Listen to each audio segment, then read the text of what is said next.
everybody, it's Harvard Lawyer Lee. I'm doing a short version of the recap of this week's trial. I did a longer version with lots of great detail, but for some people, I figure while you're interested, maybe you're not 50 minutes worth of interested. So we'll put a link to the longer description below, but here's the short version so you can be up to date on what happened this week in the trial. Actor Johnny Depp, known widely for his roles in Pirates of the Caribbean, Charlie and the Chocolate Factory, and many other movies, is suing his ex-wife Amber Heard for defamation. He sued for $50 million. She countersued, also for defamation, for $100 million. What's defamation? Just to give you a short version of what's at stake between the two, what's at issue. They both claim that what they said was true, not false, therefore it couldn't be defamation. And they both claim that what they said wasn't said with any intent to harm the other person. It wasn't said with actual malice. It was not said with knowledge that what was being said was false, or with reckless disregard that it was false. So that's what's at issue between them. Now, Johnny Depp's lawyers in their opening came out saying that their goal, ultimately this trial is about clearing Johnny Depp's name. That he had been associated with some of the most beloved movies around, and what an op-ed piece that Amber Heard wrote in the Washington Post accusing him of sexual violence and domestic abuse destroyed his career. That although she did not actually name him in the article, they said the indicators, like, for example, she said 2 years ago, and that it was domestic abuse, and she was suing Johnny Depp for, or was accusing him of that in divorce filings 2 years before, made it completely clear to everyone that it was Johnny Depp that she was talking about. They said that Johnny Depp that it was completely false what she said. Johnny Depp wasn't an aggressor. It was the other way around. She was an aggressor to him. He had grown up with an abusive mother, and his go-to reaction was simply to take it. He wasn't a violent person who fought back. He had learned in childhood to do the opposite. They mentioned specifically an incident where the police were called out to the apartment and found no damage, and that Amber Heard wasn't hurt. Shortly thereafter, she called the police again, and this time there was damage in the apartment and she was hurt. They claim this is an example of her making this up. Amber Heard's opening, the attorneys called Depp a monster at least 3 times. They talked about this man's poor choices have brought him to this courtroom, and that the reason he's here is his own refusal to be sober. They said he didn't lose his contracts because of anything Amber Heard said. Disney had been considering dropping him for years.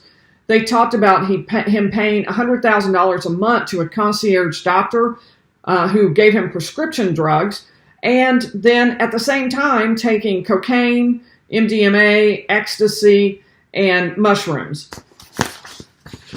They said he wrote horrible things to Amber on the mirrors and lampshades and the walls, even wrote in mashed potatoes, wrote in urine.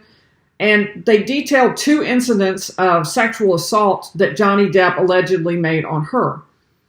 Now, the very first witness out of the box, Johnny Depp's case going first, was Christy Dombrowski, Johnny Depp's sister. And she talked about their abusive mother and talked about Johnny's reaction, which was he never hit back.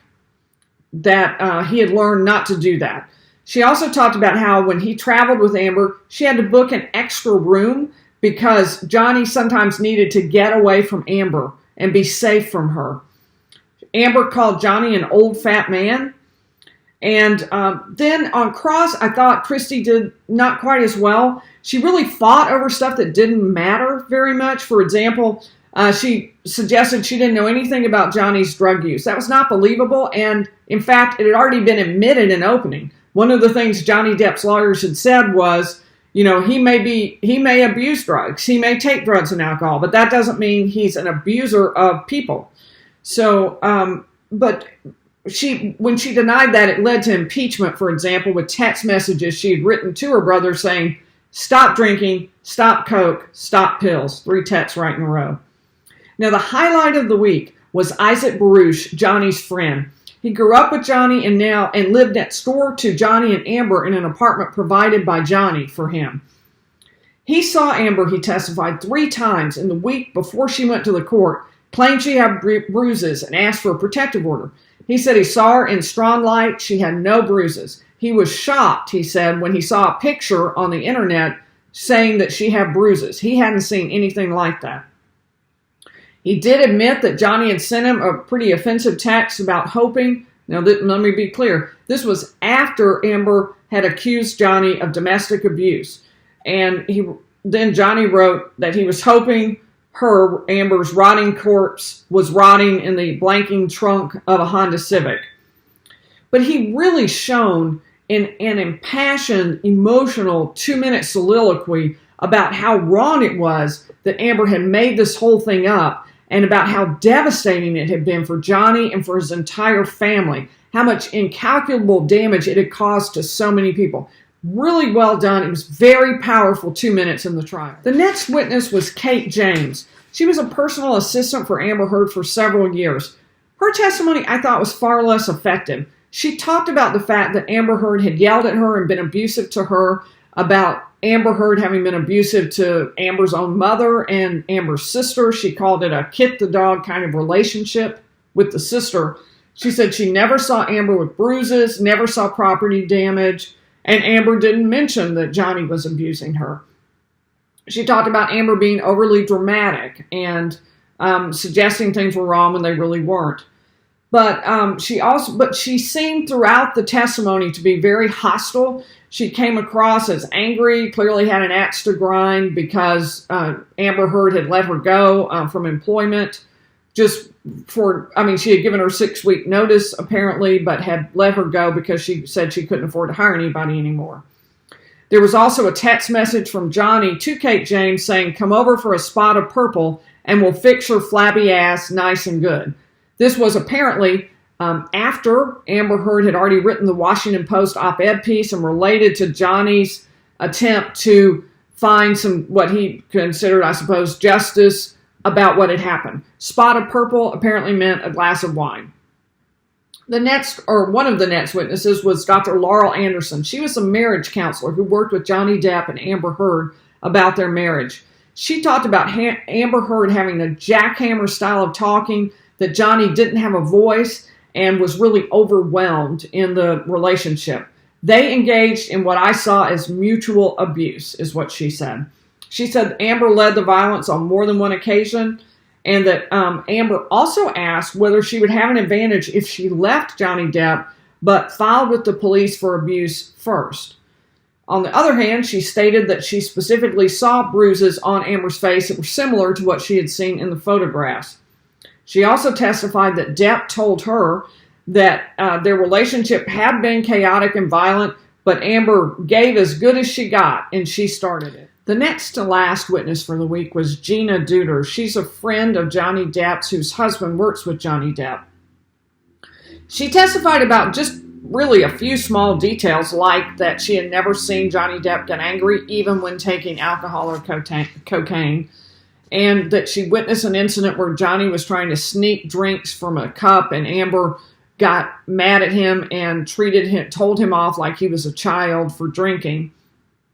But right as she was testifying, and before she had said particularly much, the judge had a conference with the attorneys, asked the witness, "Have you seen anything about the trial in the media? Have you been watching this?" And the witness said, "I have seen some clips," and the judge then struck her testimony, had her leave the courtroom, and would not allow her to continue testifying. That's because witnesses are not supposed to watch the testimony of other witnesses during the trial until they finish their testimony.